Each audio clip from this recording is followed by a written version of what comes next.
The other day I caught this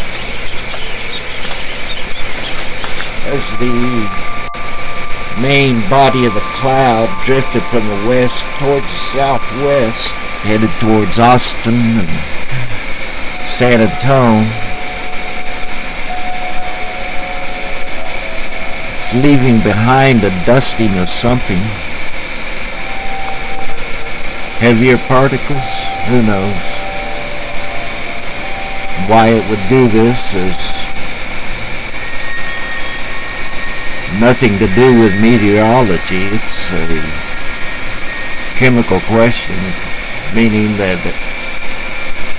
the droplets comprising this clouds are not homogeneous, are not all just water vapor.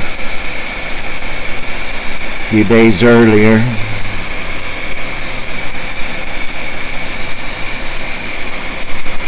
while I was filming that cloud drifting on one part of the sky, they were doing this on the other. And this was a few weeks back with my old camera with a 10x optical, and they were spraying within a certain area of my sky, just at my horizon. About 6 weeks ago, I just decided to create a bunch of, red stuff. This is the most common. This happened on May 1st. Most of the films are May 1st. And the sky basically becomes a black and white study.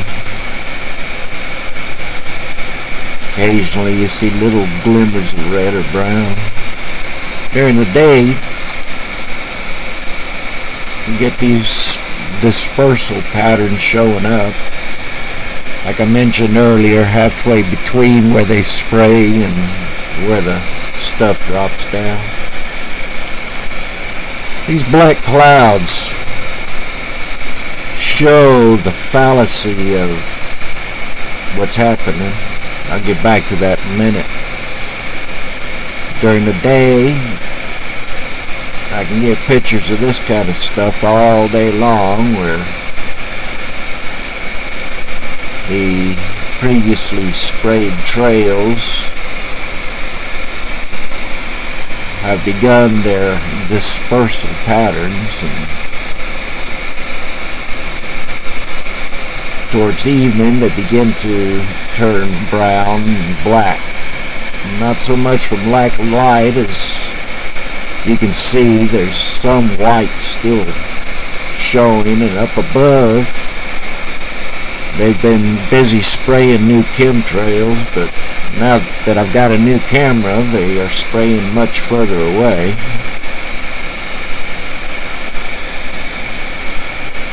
These few pictures here were from about 2 months ago.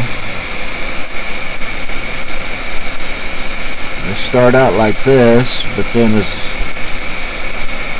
evening comes, they quickly turn to black, white, and brown clouds. A little bit of reddish tinge, but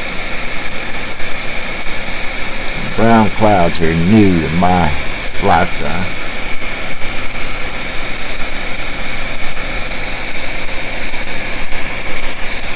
This is my newest camera. It's got 34x optical, and I got a feeling they're reading my credit card statements, because I no sooner got the camera than they moved their spraying patterns further away. By the time they reach my horizon, they've already spread to a large extent. I was going to talk about politics and Souter's recent announcement of his retirement, and it's well deserved. The man has been a bulwark against the neoconservative, corporation-loving five who just seem bound and determined to screw the average person in favor of big business. I'm sure if this phenomena ever gets up into the Supreme Court, if we haven't changed the tenor, they're going to say this is A-OK and fine and dandy.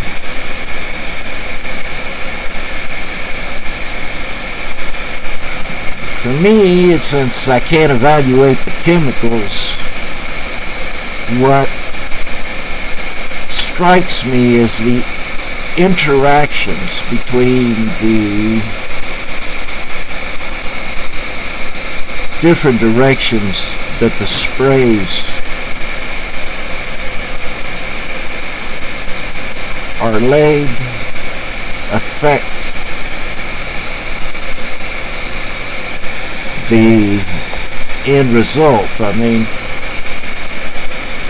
even when the sprays are not visible, as so often nowadays they seem to, the result is definitely some kind of combined form of interaction.